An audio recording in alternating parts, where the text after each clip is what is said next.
Good morning मंडळी. तर आजचा दिवस उगवलेला आहे, छान अशी सकाळची सुरुवात झालेली आहे. तर रात्री भरपूर पाऊस पडून गेला आमच्या इकडं.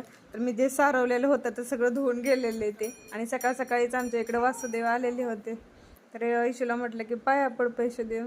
नंतर मग सगळेच घरातले पाया वगैरे पडले एक एक जाऊन. वगैरे आवरली. पाऊस आला आला म्हणता लगेच पाऊस पण यायला लागला. 1 वाजलेली आता आणि चांगला चाललाय तिकडच्या साईडनं मग पाऊस. तर असं गेला आमचं त्या दिवशीचा दिवस. तर घराच्या कडेला इकडच्या साईडला सगळे सीताफळांची झाडं वगैरे आहेत. मोत्या झोपल्या तर राहणार, आणि हे आता डोळे लागलेत काय काय सीताफळांना. तर हे एक सीताफळाचं आहे, त्यानंतर आंब्याचं, त्यानंतर लिंबोणीचं झाड आहे, आणि गवती चहा आहे, नारळाचं झाड आहे, गुलाबाचं पण झाड आहे तिथं. आणि इथं पण आहे ना, एक सीताफळाचं पण आहे आणि चिक्कूचं पण आहे.